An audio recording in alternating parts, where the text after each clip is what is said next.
پیارے آقا علیہ الصلوۃ والسلام کو اس مقام پر بلایا جس کی تعبیر کی کعبہ قوسین او ادنیٰ سے، اور مفسرین فرماتے ہیں کعبہ قوسین کا جملہ عرب والے تب بولتے ہیں، توجہ رکھو، کعبہ قوسین کا جملہ عرب والے تب بولتے ہیں ھذا یستعملو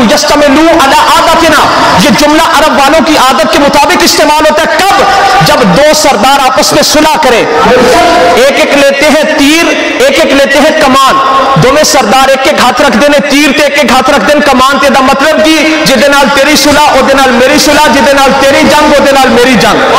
جب دو سرداروں میں معاہدہ ہو جائے تو ایک ایک تیر لیتے ہیں، ایک ایک کمان، ایک ایک ہاتھ رکھتے ہیں تیر پر، ایک ایک ہاتھ رکھتے ہیں کمان پر۔ اس کا مطلب یہ جدے نال تیری صلح او دے نال میری صلح، جدے نال تیری جنگ او دے نال میری جنگ۔ اللہ نے حبیب کو بلایا کعبہ قوسین پر،